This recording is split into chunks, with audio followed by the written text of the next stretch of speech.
Can we say with confidence, especially after the first quarter GDP print, which was much higher than expected, that all of these worries of inflation, of prices going higher, na temper naman by this GDP growth? But at the same time, Joey, you've got the BSP possibly raising rates, and of course, the first sector that will be hit is the property space. People with loans might not, get more, might not buy anymore, or will have a hard time paying. Or interest will be low. Interest rates will get higher. So how will that affect, the recovery that's already been on shaky ground?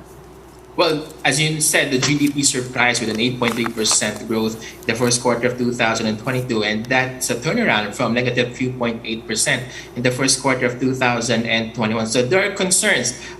Inflation, of course, is increasing, and the April inflation of 4.9 is the highest in 3 years. Interest rate hikes also is in the offing, and we believe that some developers will likely tweak or look at the current promos or reprice even their loans that they're offering to the public. So again, that will have an impact on the property market. You have to note, Danny and Jess, that for the first quarter of 2022, only 3,000 units were sold in the pre-selling condominium market in Metro Manila, significantly lower compared to what we saw in 2017, 2018, 2019.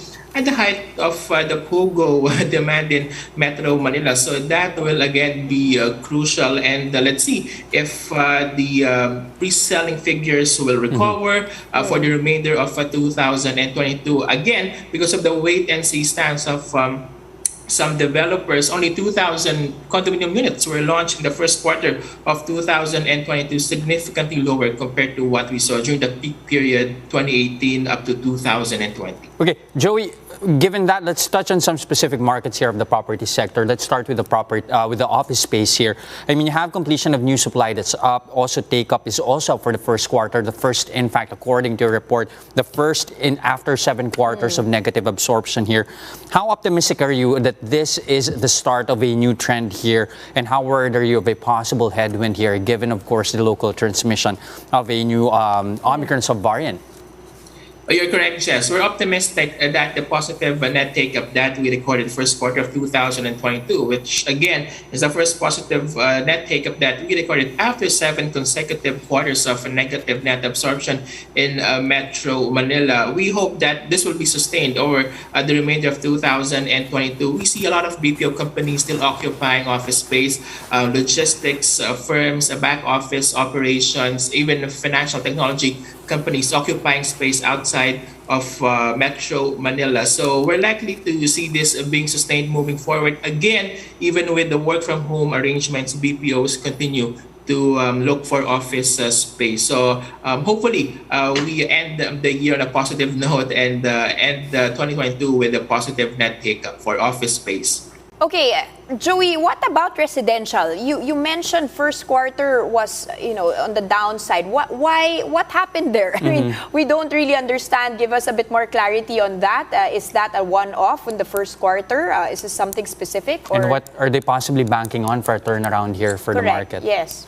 Well, again, wait and see, Danny and Jess, because I know a couple of developers that held off new launches in the first 3 months of 2022. They were waiting for the conclusion of the May national elections, and in fact, we're waiting for the election of a new set of officials. I think this will be positive to the property market. The fact that we had a democratic, successful elections, and we were able to, peacefully elect a new set of leaders. And I think right now they are waiting for the implementation of crucial reforms, and also waiting for the new administration to lay out its macroeconomic agenda. So it's a wait and see still, but I think we are seeing some positives in the market, and once the presumptive president